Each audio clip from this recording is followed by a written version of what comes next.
Hello and welcome once again to CanonBlogger.com. My name is Jason Anderson, the author of Canon Blogger, and I have shared 2 tips in the past on how to hold different types of cameras. The first one spoke to how to hold an SLR camera, and the second one was how to hand hold a point-and-shoot camera. So naturally today, the third and final part in my series on how to hold cameras involves how to hand hold a smartphone or a phone camera. And there's a couple techniques that are still fairly consistent.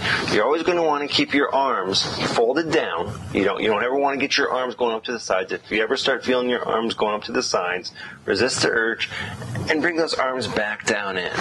Okay, and then with the camera phone particularly, resist the urge to hold the camera out. Okay, you never want to be holding it out, because when you hold your camera out, you're introducing a lot more instability, and also when you hold it out, your arms automatically are going to be further extended. They're going to be out to the sides and wobbling around, less stability.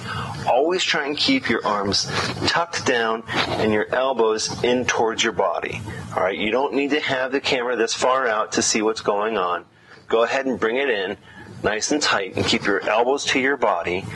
And then when you have your camera application open, I always recommend, instead of using the on-screen button to trigger the shutter release, use the button that's usually on the side, even on your iPhone. And then the other thing to be aware of is to watch how you're holding your camera, because I see a lot of people holding it around the edges like this, where they'll hold it with one hand and then they'll press the shutter button, and that just introduces movement because you're trying to push this way and pull this way and push that way at the same time, and that just introduces all sorts of problems. Then you'll see people that are holding it like this, and they'll take one finger and try and tap the screen to take the picture, and that's just introducing instability, because look what's happening to your arms. Your arms are going out to the side when you hold it with your index finger. So keep your arms down, and when you have your arms down, notice how my fingers are naturally wanting to curl down. And you see how I've got my lens for the camera up here, how I'm tucking my fingers down towards the front side.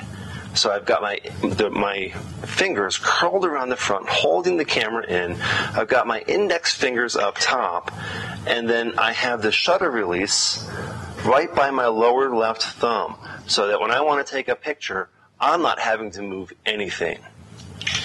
I just took a picture, okay?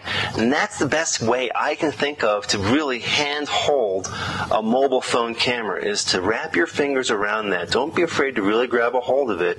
Tuck your fingers down in front, kind of make an L, and wrap your hands around the entire outer edge of your camera.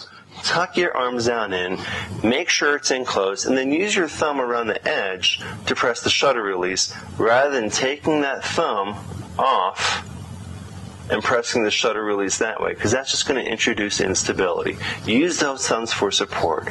Use those fingers for support. Curl everything down in, and just take pictures that way. When you do that technique in conjunction with your breathing exercises, with standing shoulder width apart, with not leaning back, with not leaning too far forward, by staying centered and staying vertical, maybe bending at the knees just a little bit, you'll have a lot more stability and better results when you take pictures, even with a point-and-shoot camera or a camera phone. Thanks for tuning in to this video tutorial tip. We'll see you next time at CanonBlogger.com.